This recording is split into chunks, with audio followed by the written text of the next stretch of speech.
ठाणे महानगरपालिकेत महायुतीत कमालीचे विसंवादी सूर निर्माण झाल्याचं पाहायला मिळतंय। भाजप आणि शिवसेनेनं ठाणे महापालिकेत स्वबळाचा नारा दिला। स्वबळावर ठाणे मनपा लढवण्याची मागणी शिवसेना नगरसेवक पदाधिकाऱ्यांनी केली। काल आनंद आश्रम इथे नरेश म्हस्केंच्या उपस्थितीत शिवसेनेची बैठक झाली। या बैठकीत भाजपबाबत पदाधिकाऱ्यांकडून नाराजीचा सूर उमटला। शिवसेना करत असलेल्या विकास कामांमध्ये भाजप पदाधिकाऱ्यांचे अडथळे येत असल्याची तक्रार करण्यात आली।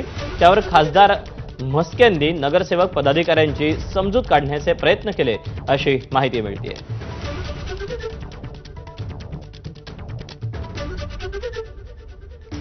आगामी स्थानिक स्वराज्य संस्था निवडणुका महायुतीत लढण्याचे शिंदे फडणवीस म्हणत असले तरी प्रत्यक्षात ग्राउंड लेव्हलवर स्वबळाची मागणी जोर धरते।